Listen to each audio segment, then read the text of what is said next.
वॾे वज़ीर मुरादल शाह सां यूएई जे सफ़ीर हिमाद उबैद इब्राहिम अलज़ाई जी मुलाक़ात थी आहे। मुलाक़ात दौरान यूएई जो कौंसल जनरल बुख़यात आतिकुल रहमती मौजूद हुयो।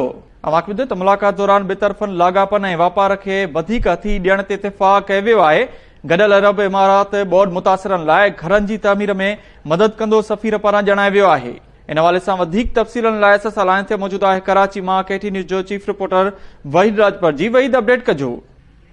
जी, सिंध जे वॾे वज़ीर मुरादल शाह सां मुतहदा अरब अमारात जे सफ़ीर जी तरफ़ां मुलाक़ात थी वई आहे। मुलाक़ात वज़ीर लाहौर कराची में थी आहे, जंहिंमें ॿ तरफ़ा जेके तालुकात आहिनि यूएई जे सां गॾु जेके वापार समेत ॿिया जेके उनखे मामला आहिनि तालीमी समेत उनखे फ़रोग़ ॾियण ते इत्तेफ़ाक़ थियो आहे। मुलाक़ात में यूएई जे सफ़ीर जी तरफ़ां वॾे वज़ीर खे ॿुधायो वियो त यूएई जेके ॿोॾि मुतासिरनि खे घर जी अदावत में सिंध हुकूमत जी मदद कंदो।